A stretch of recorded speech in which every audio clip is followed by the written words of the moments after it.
Hola mis queridos hermanos y mis queridos amigos. Bueno, tengo el privilegio de compartir la palabra con ustedes y bueno, antes de empezar, siempre es primordial entregarle este momento en las manos del Señor. Así que acompáñenme a hacer una pequeña oración para que sea el Espíritu Santo quien sea hablando, para que sea el Espíritu Santo tocando nuestros corazones y para que sea el Espíritu Santo también moldeando esa tierra, para que esa semilla que Dios hoy tiene para nosotros crezca y dé fruto como Dios quiere que lo dé. Bendito Dios y Padre amado, gracias. Gracias, Señor, por entregarnos tu palabra, Señor. Gracias por permitirnos hablar de ti. Gracias por ese privilegio hermoso que tenemos de compartir tu palabra, Padre, porque hace algún tiempo muchos cristianos, muchos evangélicos, Señor, que llevaban tu palabra, eran perseguidos, Señor. Eran perseguidos, eran encarcelados, a veces hasta morían, Señor, por compartir tu palabra y hoy nosotros tenemos esa libertad. Gracias, Señor, y te quiero pedir que tu Espíritu Santo sea tomando el control de este tiempo, Señor, y sea tomando el control de las palabras, Señor, que deban caer en nuestro corazón para que den una buena semilla como tú lo quieres. En el nombre de Jesús, amén. Bueno, y hoy vamos a hablar de una palabra en particular, vamos a hablar de la palabra unidad. Y unidad lo podríamos tomar por dos maneras. Si hablamos matemáticamente de unidad, lo primero que se nos viene a la mente es, sí, es uno. Pero si miramos y buscamos el significado de unidad, dice así, y déjeme se los leo. Propiedad que tienen las cosas de no poder dividirse ni fragmentarse sin alterarse o dividirse. O bien, como les comentaba, podemos decir que es uno solo. Y empecemos por ahí, por uno. ¿Por qué uno? Recordemos que hubo uno que marcó la historia. Hubo un antes y un después a partir de que esa persona nació en este mundo. A partir de que la promesa fue cumplida con ese nuestro Salvador. Ese uno que murió por usted y por mí. Ese uno que nos trajo la salvación. Ese uno que sufrió el dolor por nuestros pecados. Se llevó nuestras cargas, se llevó nuestras iniquidades. Porque sí, yo sé que ya usted sabe y reconoce que ese uno es la persona de Jesús, pero nosotros lo reconocemos así, es para nuestra vida ese Jesús, ese uno, nuestro Salvador, nuestro Rey de Reyes, nuestro Señor de Señores. Mientras usted lo va pensando, déjeme, le leo una cita bíblica que está en Juan 17:21 que dice así: para que todos sean uno, como tú, oh Padre, en mí y yo en ti, que también ellos sean uno en nosotros, para que el mundo crea que tú me enviaste. Fue Dios quien envió a Jesús para morir por nuestros pecados. Pero aparte de esto, ¿por qué era necesario que Jesús muriera? ¿Por qué no sencillamente se quedaba con nosotros y iba por todo el mundo, a todas las naciones, predicando su palabra? Porque era necesario que Él muriera para que nos dejara de su espíritu. Y vemos también en Hechos 2, déjeme también, se lo leo, cuando estaban reunidos en Pentecostés, dice la palabra, estaban unánimes, juntos, o sea que estaban en un mismo sentir. Ya vimos que uno es la persona de Jesús, esa unidad que marcó la diferencia antes de Cristo, después de Cristo. Pero también, como lo dice en Hechos 2, cuando llegó el día de Pentecostés estaban todos unánimes juntos. Pero ¿y qué pasó? ¿Qué generó esta unidad? Y antes de seguir leyendo, déjenme, yo les cuento un testimonio mío. Hace algún tiempo, cuando yo estaba buscando empleo, gracias a Dios, pues me salió un trabajo y ese trabajo era pesado, debía hacer fuerza. Y yo antes de ese trabajo, siempre que iba a los exámenes de ingreso, me decían que tenía una hernia umbilical, pero que para los trabajos que iba a realizar no afectaban nada. Pero para este trabajo en particular sí iba a afectar, porque iba a hacer fuerza. Entonces lo más probable es que cuando me hicieran el examen de ingreso no me aceptaran. Así que ese día, cuando yo paso las entrevistas y ya me dan la orden de examen médico, llego a la casa y llego triste. Mi mamá me pregunta que cómo me había ido. Yo le dije, pues mamá, la verdad me fue bien, pasé, mañana tengo los exámenes de ingreso. Y me dijo, ¿y entonces por qué estás triste? Entonces yo le respondo, pues mamá, porque es que yo tengo una hernia umbilical y si me detectan esa hernia, no me van a dejar ingresar a trabajar. Entonces mi mamá me dijo, pues hijo, no hay problema, vamos a orar. Y ella se reúne con mi papá, bueno, yo me siento ahí en la mesa y ellos están ahí detrás mío orando. Y en el poder de la fe de ellos y la unidad en un mismo sentir, porque los dos estaban orando por mí, fue lo que marcó la diferencia porque yo, sinceramente, yo no tenía fe. Yo dije, no, pero Dios que me va a sanar de un día para otro si yo mañana tengo que presentarme y hacerme los exámenes médicos. Así que bueno, ellos oraron por mí con fe, obviamente creyendo que Dios iba a hacer el milagro. Y yo seguí sin creer. Al día siguiente igual yo me presento a los exámenes médicos y para la honra y gloria de Dios no había ningún tipo de hernia ni nada por el estilo, o sea, no hubo nada y pude ingresar a trabajar sin ningún tipo de problema. Y entonces, ¿por qué les cuento este testimonio? Es que vamos a ver qué es lo que dice más adelante. Y de repente vino del cielo un estruendo como un viento recio que soplaba, el cual llenó toda la casa donde estaban sentados. Y se les aparecieron lenguas repartidas como de fuego, asentándose sobre cada uno de ellos, y fueron todos llenos del Espíritu Santo, y comenzaron a hablar en otras lenguas según el Espíritu les daba que hablasen. Algo en particular para contarles así por encima, para no leerlo todo, se lo resumo, es que habían otras personas también allí reunidas y sabían que los que estaban ahí no hablaban esas lenguas, no se explicaban cómo era posible de que ellos hablaran esas lenguas. Y esto denota que cuando hay unidad, como les comentaba en el testimonio, cuando hay unidad con el Espíritu Santo, hay poder. Hay poder y esta es una de las manifestaciones. El don de hablar en lenguas es una de las manifestaciones del poder del Espíritu Santo. Y para los que conocen el libro de Hechos, a partir de aquí empieza el ministerio grande de más de uno de los discípulos. Y ellos empiezan a ir a varias ciudades a predicar el Evangelio, a predicar esa persona de Jesús que vino y murió por nosotros, quien era el verdadero Salvador.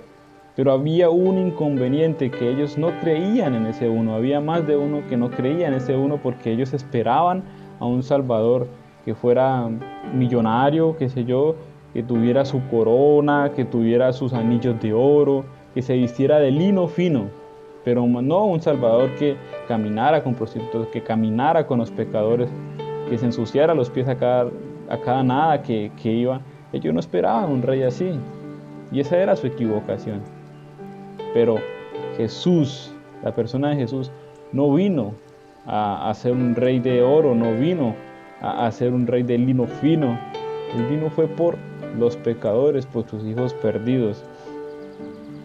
Y miremos también en Juan 16:13 que dice así: pero cuando venga el Espíritu de verdad, o sea, estamos hablando del Espíritu Santo, Él os guiará a toda la verdad, porque no hablará por su propia cuenta, sino que hablará todo lo que oyere y os hará saber las cosas que habrán de venir. Así que cuando nosotros tenemos el Espíritu Santo, vamos a empezar a recibir las revelaciones de parte de Dios a nuestra vida. Y es por esto que es importante esta unidad con el Espíritu Santo. Así que déjame recalcar 2 puntos. La primera es que cuando nos unimos en un mismo sentir, con un hermano, si usted es casado, con su esposa, con su esposo, si tiene novia, con su novio, con su novia, su mamá, con su papá, hay poder, porque la palabra dice: donde hay 2 o 3, allí está la presencia del Señor. Así que si nos reunimos en un mismo sentir, hay poder para hacer lo que nosotros le podamos pedir a Dios, claro, conforme su voluntad. Y aparte de eso, también vamos a tener la revelación de nuestro propósito. Cuando nosotros tenemos esa unidad con el Espíritu Santo, y dice la palabra también, nos va a guiar, nos va a mostrar el camino, nos va a enderezar. Y es allí lo más importante, donde debemos entender. Así que lo primero que debemos empezar a preguntarnos es: ¿yo sí tengo una unidad verdadera con el Espíritu Santo de Dios? Y si es así, puedes preguntarte: bueno, si yo tengo una unidad verdadera, ¿será que sí estoy haciendo las cosas conforme a la voluntad de Dios? ¿Será que yo sí estoy siendo guiado por el Espíritu Santo para hablar a las demás personas? Si no es así, debes empezar a dudar de estar en unánime con el Espíritu Santo de Dios. Ahora, también debemos tener en cuenta la importancia que es reunirnos en un mismo sentir, ya sea congregacionalmente, ya sea con otra persona o ya sea con cualquier persona, pero que sea en un mismo sentir que se pongan de acuerdo, como el ejemplo que les contaba. Y déjenme también contarles un testimonio con respecto a la unidad con el Espíritu Santo, porque cuando yo empiezo este proceso, yo en cierto punto de mi vida empiezo un proceso para obtener esa unidad con el Espíritu Santo, para hacer un cambio total a mi vida, un cambio radical, porque sí, en algún momento me desvié muy feo, la verdad, y no estaba cumpliendo con el propósito para el cual Dios me mandó. Así que yo empiezo este proceso y cuando y recibo al Espíritu Santo, el Espíritu Santo me empieza como a ordenar mi vida, me empieza como a armar ese rompecabezas. Y es un ejemplo, pues la verdad no es tonto, pero les cuento. Cuando yo antes de empezar este proceso, yo estaba trabajando en una tienda de ropa y la verdad ganaba muy buen dinero. Pero como que el dinero nubló mi visión, como que el dinero me despertó cierta avaricia y lo que hizo fue alejarme de la iglesia, empecé a distraerme, empecé a hacer las cosas mal. Dejé de diezmar, dejé de ofrendar y por más plata que ganaba, porque ganaba buen dinero, no lo veía, no podía ahorrar, nunca compré nada. Eh, y fue un cambio drástico cuando yo salgo de este empleo y lo primero que me salió de ese empleo fue un trabajo de medio tiempo, así que iba a ganar, póngale por poquito, 2 millones de pesos menos. Y en este trabajo empieza mi proceso, así que yo empiezo a ofrendar, yo empiezo a diezmar y aún ganando muchísimo menos, veía más el dinero, pero porque el Espíritu Santo ya empezó a estar conmigo, porque el Espíritu Santo fue el que empezó, bueno, a poner las prioridades y me decía, bueno, hijo, hay que diezmar, hay que ofrendar, hay que acostarse temprano, hay que ordenar el cuarto. El Espíritu Santo, crean, que nos ayuda a todo esto, nos ayuda a todo esto. Tal vez tenemos esas costumbres no muy buenas, de tal vez que nos levantamos y no tendemos la cama, cualquier cosita. Un día mi mamá me decía, ¿usted cree que en el cielo hay desorden? No ahora, porque gracias a Dios no soy tan desordenado, pero hubo un tiempo que sí lo era. Y esa pregunta me dejó como pensativo y yo dije, oiga, sí, yo no creo porque sabemos que Dios no es un Dios de desorden, yo no creo que Dios sea un Dios desordenado, así que cuando yo sea ya con Él, debo ir ya preparado, debo ser un hombre ordenado. Y el Espíritu Santo me ayudó a eso, a ser un hombre ordenado, a ser un hombre que diezme sin falta, a ser un hombre que ofrende, que haga buenas obras, que estudie su palabra, porque Él, precisamente, gracias a la persona de Jesús que murió por nosotros, Él está con nosotros. Él quiere estar en esa unidad con nosotros. Ahora, nosotros anhelamos esa unidad, tenemos esa unidad, lo reconocemos como nuestro Rey de Reyes y como nuestro Señor de Señores.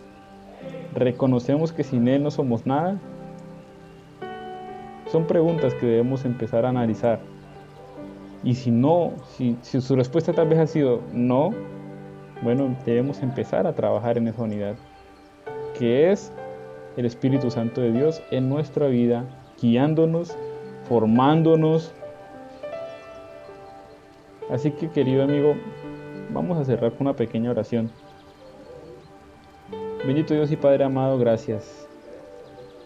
Hoy, Señor, yo reconozco que sin la unidad con el Espíritu Santo no soy nadie, que sin la unidad con el Espíritu Santo de Dios no tengo guía, Señor. Así que te quiero pedir, Padre, que me enseñes, Señor, a obtener esa unidad con el Espíritu Santo de Dios. Que me enseñes, Señor, a mirarte, Señor, a escucharte y a enfocarme en lo que tú tienes para mí, Señor, porque reconozco que tienes algo preparado para mí, que reconozco porque tienes un camino para mí. Padre, ayúdame, Señor, ayúdame, díselo ahí. Ayúdame, Padre, a hacer las cosas conforme a tu voluntad. Ayúdame a reconocer el poder que hay en la unidad con el Espíritu Santo y el poder que hay, Señor, cuando nos reunimos en un mismo sentir, Señor, obviamente haciendo tu voluntad para pedirte algo, Padre. En el nombre de Jesús. Amén. Muy bien, amigos, espero que haya sido una palabra llena de bendición para cada uno de ustedes. Sé que empieza un nuevo momento para obtener esa unidad con el Espíritu Santo de Dios. Bendiciones.